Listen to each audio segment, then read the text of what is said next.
Assalomu alaykum, hurmatli aslarchilar. Bugun biz sizlar bilan dolzarb masalalardan biri, ya'ni aslarlarni chirish kasalligiga qarshi qanday profilaktik ishlarni olib borish va qanday kurashish yo'llarini o'rganamiz.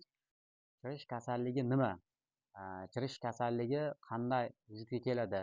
Unga qanaqa turlari bor? Unga qanday kurashiladi? Bugungi asosan shu savollarga bugun biz javob beramiz. Chirish kasalligi ikki xil turi bor. Chirish kasalligi birinchisi bu amerikancha chirish, ikkinchisi yevropacha chirish. Amerikancha chirish bu eng og'ir chirish kasalligi hisoblanadi. Chirish kasalligi yuqumli kasallik hisoblanadi. Uni davosi asosan ko'p holatlarda o'sha yashiq yoqib yuborish yoki o'sha ramkalarni butunlay yoqib yuborishga asoslangan и antibiotiklar bilan kuchli antibiotiklar bilan davolash. Antibiotik nomlari kitoblardan o'qib chiqsam oksitetratsiklin degan antibiotik bor ekan kukun holatida. Uni 1 litr shakar va 1 litr suvga 1 gramm oksitetrasiklindan qo'shib berishar ekan. Bu asosan o'sha chet elda ma'lum bir etaplarda qo'llanilganligi keltirib o'tilgan ba'zi kitoblarda. Hop. Undan tashqari yevropacha chirish bu oddiyroq chirish, u ham yuqumli hisoblanadi.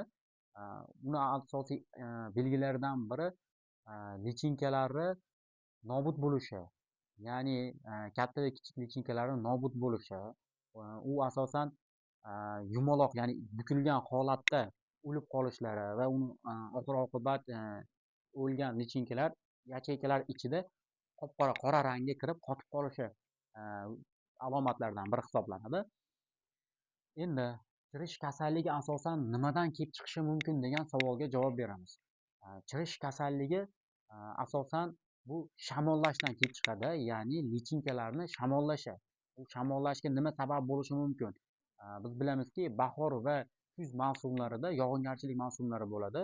Shunda aslarlarni sal kengroq ushlab qo'yish, ya'ni zichmas sal kengroq ushlab qo'yish, ramkalarni ko'paytirib yuborish, haddan tashqari me'yordan ko'p ramkalarni ko'paytirish bu aslarni o'zini o'zi isita olmasligiga olib keladi. Buni oqibatida lichinkalar shamollaydi, ya'ni shamollash natijasida chirish kasalligi vujudga keladi.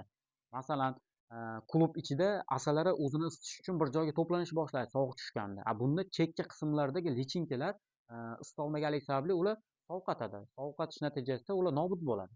Nobud bo'lgandan keyin ular chirishga olib keladi. Shuni orqali tarqaladi. Endi yana bir nimasi, ona asalariga bu narsalar yuqadi, chunki u dumini o'sha yacheykalarni ichiga solganda bu chirish kasalligi undan yuqishi ham mumkin. Yana bir sabablardan biri bu tashqaridan yaxshi ovqat berilmasligi, ya'ni toza ovqat berilmasligi oqibatida bo'ladi. Kuz va bahor mavsumlarida aslarlarni rivojlantirish uchun ovqat, ya'ni sirop berishadi. Undan tashqari toza bo'lmagan suvdan ichishligi, aslarni ya'ni toza bo'lmagan suvdan ichishligi bu turli xil kasalliklarni rivojlanishiga olib keladi. Biz bilamizki, har qanday tirik jonzotda hujayra mavjud.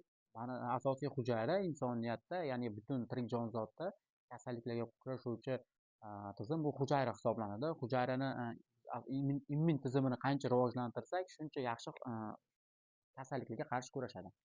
Bugungi asosiy mavzuyimizdan bittasi ana shunga olib borayotgan profilaktik ishlarimiz.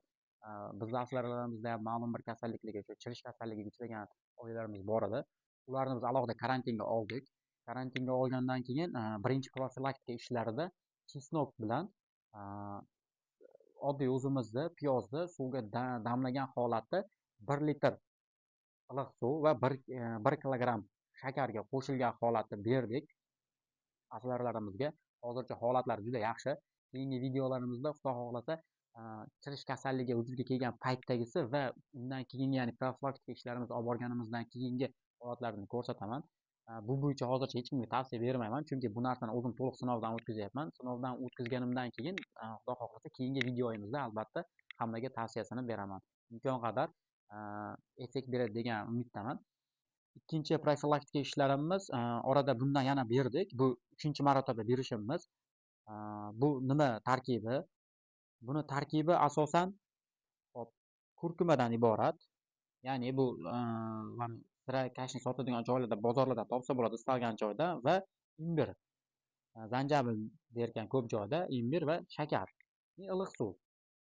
Kurkuma bilan imbir bu asalarilarning immunitetini kuchaytirish uchun ishlatiladi.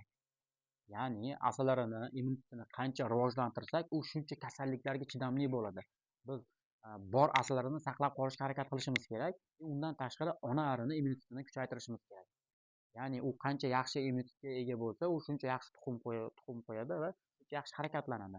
Qolgan arilar ham shuncha yaxshi tez harakatlanib, o'zini oilasini tez isita oladi. Bu qanday jarayonga olib keladi? Asosan chirish kasalligi bo'yicha mana turini gaplashdik. U qanday vujudga kelishini gaplashdik va endi unga qarshi choralar, ya'ni profilaktik ishlarni olib borishni gaplashamiz. Endi bunga asosan men hozir bugungi tayyorlaydiganimiz mana 2 litr iliq suv quyganman. Bu 2 litr iliq suvga 2 kilogramm shakar qo'shyapman.